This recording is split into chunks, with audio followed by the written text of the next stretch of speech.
A forest garden, really you're mimicking what nature wants to do. Like, this was a bare flat field, so if you ploughed it and you left it for 50 to 100 years, it would become a forest. And if you think about it, forests don't need human beings to make them work. They are self-maintaining ecosystems. Even in traditional Buddhism, there are making gardens and Zen gardens, for instance. Nature itself is just full of conditioned relationships, interdependent conditioned relationships. Like, to design a forest garden successfully, you have to be aware in a very, intimate way with all of these different living systems.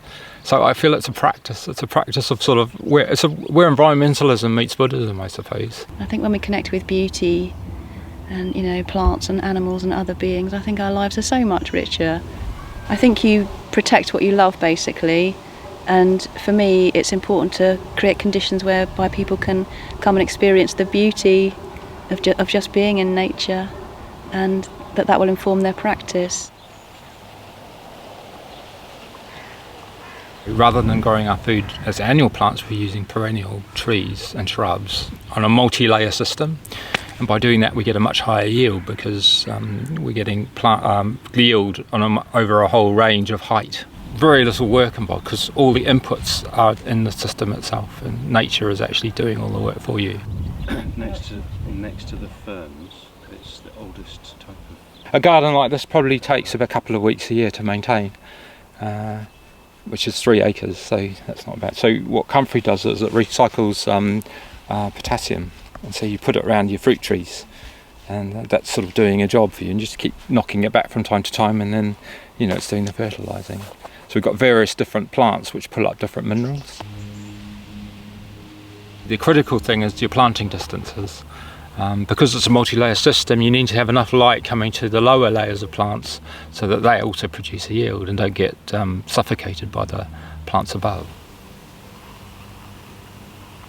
In terms of the variety, I've got 650 varieties available in useful plants. This is an example of a perennial, it's called a perennial leek, but all of these little buds in here can be used as a garlic substitute. So I'm going garlic, but then early in the season, these can be used as leeks. And what happens is these will all just fall down, and then it will start to make another colony, and then it just starts perpetuating. So it's like, this is the great thing about perennial plants, is they just keep going in a way without a lot of bother. So, and they look absolutely gorgeous as well, with these strange shapes in them. So I've got a variety of ornamental plants which have edible properties, which people often don't know that you can eat. Rosa rugosa, so you can eat these petals and put them in a salad. It makes a salad look, absolutely gorgeous. It makes it look like a mahi on our offering. I've got lots of top fruit as well, which is the apples and the plums and all those sort of normal fruit. This is blackberry crop here. So this is like a thornless blackberry. So we're planting thornless blackberries, which make it much easier to maintain in the garden, but it's absolutely dripping with fruit. And one of the things I suspect is happening is with a forest garden system, you encourage what's called the mycorrhiza, which are fungi which grow underneath the ground, and they link up with all the roots all around the garden. And these mycorrhiza have a much greater surface area than the roots themselves, and so you tend to find when plants have mycorrhizal associations, they grow much more vigorously, and you get that happening. So I don't know if that's the reason, but it's took off last year, and just the vigor of these plants, it's just looks really impressive to me. And so anything that's cropping seems to crop very vigorously here. I guess I've broken it down into what was a flat field into various outdoor living rooms, and the idea there is they're human scale rooms that you walk through, and it encourages you to walk through those living rooms in a particular way, quite a circuitous way, which perhaps feels a little bit like a labyrinth sometimes. So where did you get the idea of a forest garden from?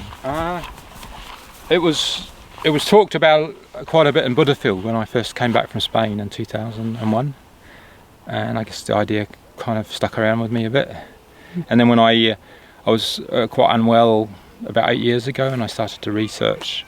I gave myself a project of just learning about forest gardening, and then I have a background in horticulture, and I thought, yeah, I can do that. And I think I like the idea of integrating it with a kind of a bit like creating a work of art, and integrating that also with my spiritual practice. So just creating a pure land. I suppose that's the sort of a confluence of all those inspirations. I think the environmental situation as it's happening, and the climate change and all of that, really does demand us living in congruence to those issues. I feel that it's important to offer alternatives which are actually much more attractive than the status quo. And I guess it's a lyrical response. It's not sort of a fearful response. It's a joyful, creating beauty response, I suppose. Basically, through failing to really understand interconnectedness, we've come to a place where we're kind of on the edge of ruin, really. I mean, life on Earth came into being through really, really specific conditions, and we have thrown those conditions out of balance, And I feel at least we could take some kind of responsibility for that and try to heal our own relationship to nature, even if we can't sort of solve it, I don't think ethics is about assuming a certain end result. It's about doing the right thing because it's the right thing to do. What we're doing now is we're creating the conditions whereby the forest garden can double as an eco retreat centre for Triratna. So from next year, 2017, we'll be running environmentally themed retreats at the garden, which is called Hridayabija, which means seed of the heart. So then this is an actual swimming pond. So it's a self-cleaning ecosystem. So we use the plants around the edges of the pond to clean the water. And because it's very shallow water, it warms the water as well. We're using the pond at the moment as a meditation space. And the groups that have come here are quite frequently had rituals around the pond. And the fact that there's these earth banks all surrounding the pond, you feel like you're kind of nestled in the earth. And I think it probably does affect how you are when you meditate there. I guess it's given a heart to the garden in the sense that people really love being in the pond, and it brings people up into the heart of the garden. And all the best forest gardens are the ones where people really like to be in them. I like to see it in a very multi-dimensional way. It's not just growing food. It's not just a work of art. It's not just a pure land. It's lots of different things. And in a way, I think it's important that people relate to it in the level that it means to them, as it were. I don't want to sort of impose what it needs to mean for different people. I guess I'm intrigued to chat people who don't even realise they're interested in Buddhism.